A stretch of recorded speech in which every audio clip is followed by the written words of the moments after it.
নমস্কার বন্ধুরা, কেমন আছো সবাই? গ্রাম বাংলা ব্লগ উইথ শিল্পী চ্যানেলে সবাইকে স্বাগত। আজ বিকেল থেকে ছেলে বায়না করছে পাস্তা খাবে বলে। তা আমি ভাবলাম রোজ রোজ বাইরে খাবার বাদ দিয়ে আজকে একটু বাড়িতে বানিয়ে ওকে খাইয়ে দেবো। তাই তাড়াতাড়ি সন্ধেবেলায় রুটি করে নিলাম। রুটি করে নিয়ে দুধটা ইন্ডাকশানে বসিয়ে দিলাম। আমার বাড়িতে প্রথমে যে রুটিটা হয় সেই রুটিটাই গাইটাকে প্রতিদিন খাইয়ে দিই। কারণ আমি শুনেছি যে হ্যাঁ, প্রথমকার রুটি গাইকে খাওয়াতে হয়, তাই প্রতিদিন খাইয়ে দিই। কখনও আমার ছেলে খাওয়ায়, কখনও আমি খাওয়াই, ওর বাপি যদি বাড়িতে থাকে ওর বাপিও খাওয়ায়। হ্যাঁ, যে যখন থাকে সে তখন খাওয়ায়। তাই রুটি করা হয়ে গেল, ইন্ডাকশানে এবার পাস্তাটা আমি বসিয়ে দিলাম। ইন্ডাকশানে তাড়াতাড়ি হয়ে যায় তো। হয়ে গেল, এবার ছেঁকে নিলাম। এবার পাস্তাটাকে ঠান্ডা জল দিয়ে ভালো করে ধুয়ে নেব।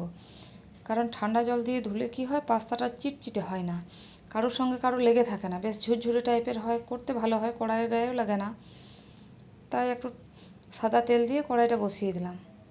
আর ওতে দুটো কাঁচা লঙ্কা কুচি, পেঁয়াজ কুচি করে রেখেছিলাম। লঙ্কা দিতে বন্ধ করছিল, আমার ছেলে খুব একটা ঝাল খায় না, তবুও আমি দিলাম। এখন থেকে ঝাল না খেলে অভ্যাসও তো হবে না, তাই দুটো কাঁচা লঙ্কা দিয়েছিলাম, পেঁয়াজ কুচি দিলাম।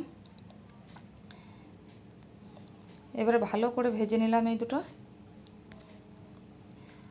বেশ ভালো করে পেঁয়াজ কুচি লঙ্কা কুচি যদি ভাজা হয়ে গেল, তারপর পাস্তাটা, এই দেখো পাস্তাটা একটু ঝুরঝুরে হয়েছে, কারোর সঙ্গে কারো লেগে নেই। তারপরে ভাজা হয়ে গেলে পাস্তাটা আমি দিয়ে দিলাম। এবার বেশ একটু নেড়ে চেড়ে দিয়ে গ্যাসটাকে কম করে দিলাম। একটু গ্যাসটাকে কম করে দিয়ে নাড়তে থাকলাম।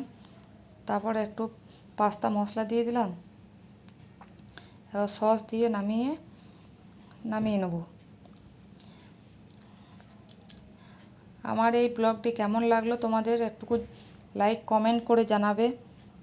আর যদি ভালো লাগে তো একটু শেয়ার করে দিও, আর চ্যানেলটাকে সাবস্ক্রাইব করে দিও। এবার সসটা দিয়ে আমি নামিয়ে নেব। ওই দেখো